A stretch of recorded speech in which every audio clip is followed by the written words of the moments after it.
Hey friends, welcome back to the channel. My name is Sydney, and if you are new here, this is just a place where we can talk about true crime, spooky, scary stories, dark history, or whatever I got going on in my brain. So this is a video that I actually wanted to film a very long time ago.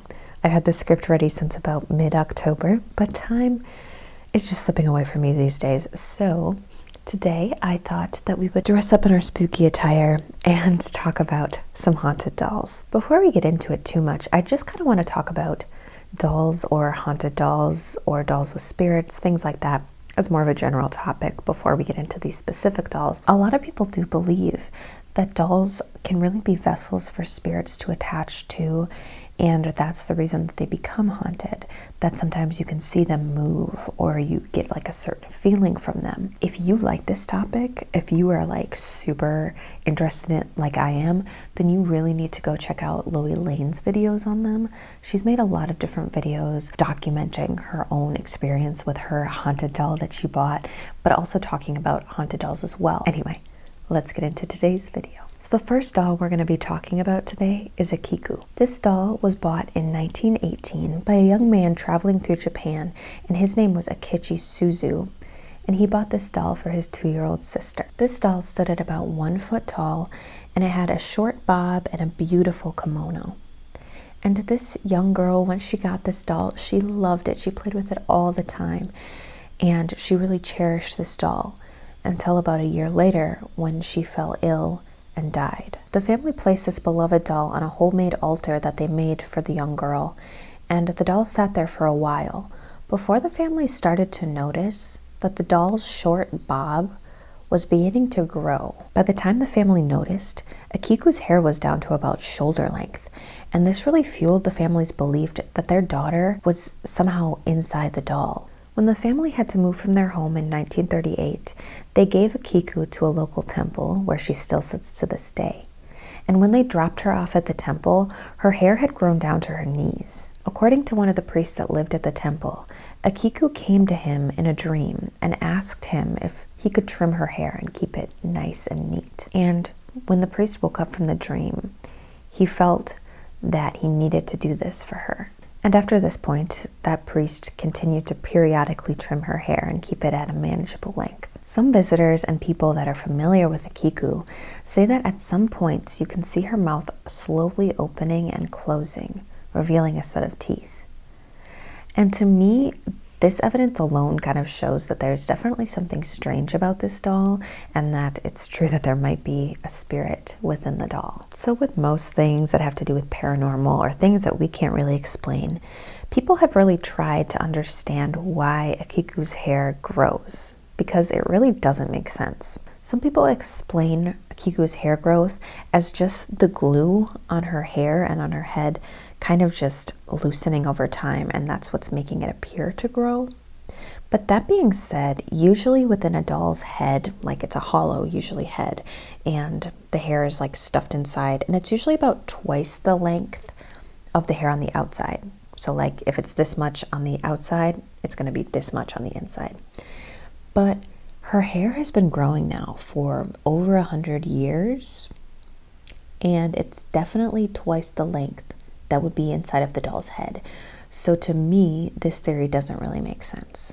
And people are like super interested in a Kiku story. There are lots of different film and plays and books about a Kiku and her growing hair. So the next doll we're going to be talking about was discovered by a man named Kerry Walton in New South Wales, Australia. According to Walton, in 1972, he was back in town for his grandmother's funeral, and he decided that it would be nice to walk around his grandmother's old neighborhood because he hung out there a lot as a child. As he was walking along, he rediscovered an old abandoned house that everybody in the neighborhood was really scared of when he was a kid. He explored around the perimeter of the house and the grounds, and then he stumbled upon something interesting under the porch of the house.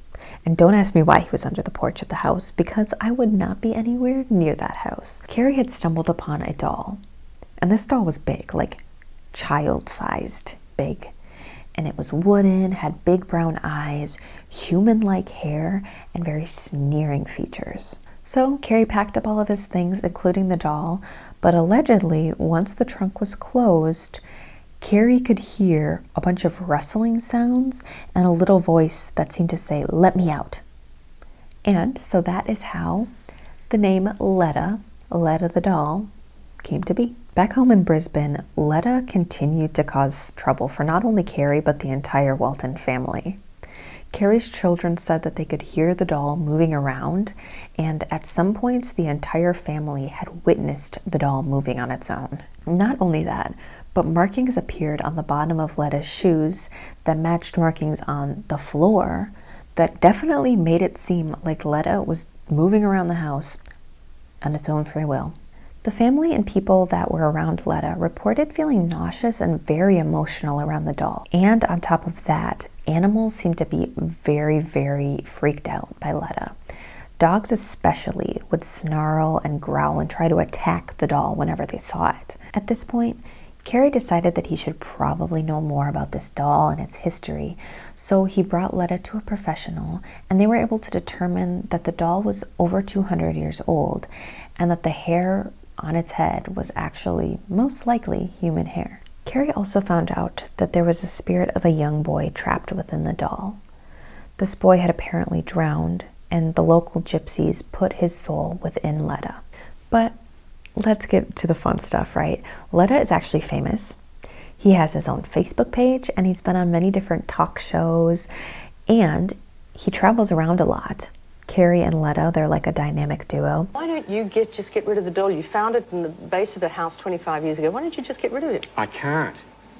Why? It's just, I've tried to get rid of it before. I needed some money in a hurry, and I decided to sell him. A lady had rung me and wanted to buy it, and I tried to take him out of the car, but I don't know, I just couldn't take him out. It was really weird. So chances are, if you see Carrie Walton out and about, he will have Leta with him, and you can take a picture with Leta the doll. Next, we're going to be talking about Ruby. Ruby was a doll that was passed down from generation to generation in a family from Ontario, Canada. The family usually kept Ruby hidden away, but the weird thing is they would always find her in a different spot than where they put her. The family also reported that Ruby made them feel anxious and sick, and even very, very sad. It was also weird for the family because they felt drawn to Ruby, almost as if they wanted to comfort her. Allegedly, in the early 1900s, Ruby was the favorite toy of a young girl who passed away holding the doll.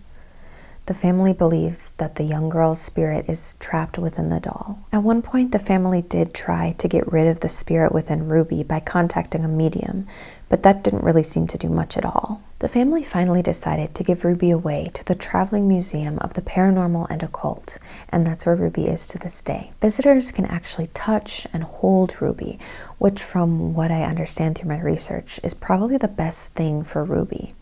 It seems that her spirit really longs for that sense of just love and comfort. And I am going to add my own little thoughts to this one because looking at Ruby's picture, it was the only doll in this lineup that I really did feel some sort of like pull or draw to. It does definitely seem like her spirit is just longing for comfort and a very like maternal or like loving person. And of course, we cannot do a haunted doll video without talking about our Lord and Savior Renesmee. If you're a ratty like me, then you probably know about the monstrosity that is the animatronic doll from Twilight Breaking Dawn Part 2. So this animatronic doll was created for the final installment of the Twilight movies in 2012. And I have to say that in my personal opinion, practical effects are always going to be better than CGI. But my God, I think this is the exception because this is the actual spawn of Satan, and you cannot convince me otherwise. Dude, it's like the combination of features that she has, like with the long scraggly hair, the giant black eyes, the tiny ass little mouth, and the 5 head that she has. I see this shit in my nightmares. And I scream. This doll was so freaking creepy that the entire cast and crew decided to call her Chuckesmee after Chucky because she was just so damn unsettling. They finally decided after shooting a few scenes that they would switch to a safer route where they just used a regular baby but then CGI'd some of their features. It still doesn't look great, but it looks better than the horrifying Renesmee that we had originally. Renesmee now resides in a local museum in Forks, Washington, and I kind of thought that this is where the story started and ended, but I didn't know that she was haunted too. Jesus Christ, what? It wasn't enough. It wasn't enough that she had to look like that. They also had to, she just haunted too? What the fuck? The director of Breaking Dawn stated that while they were filming a few scenes with this animatronic, at one point he called cut, and the doll just frickin' like turned her frickin' head and stared at him, which is horrifying, and I would burn it right on the spot. As a side note, he also called the doll disgusting and grotesque. According to one of the museum workers, they'll often find Renesmee in a different position than they left her the day before. And also, the bottom of her socks that were once white when she came to the museum are now dirty and black, and they believe that she's somehow getting up and walking around at night. Burn the whole building down. Start over new. It's not worth it. Anyway, guys, that is all the haunted doll stories that I have for you today. Feel free to like and subscribe if you did enjoy this video. Leave a little comment, say hello. But I hope you guys enjoyed the video, and I will be seeing you guys next week with another thing that is sure to haunt my dreams. If I don't talk to you guys before the holiday, I hope you all have a happy Thanksgiving if you celebrate Thanksgiving, and eat lots of food, get lots of naps. I will talk to you guys soon. Keep being the bad bitches that you are. Bye, guys.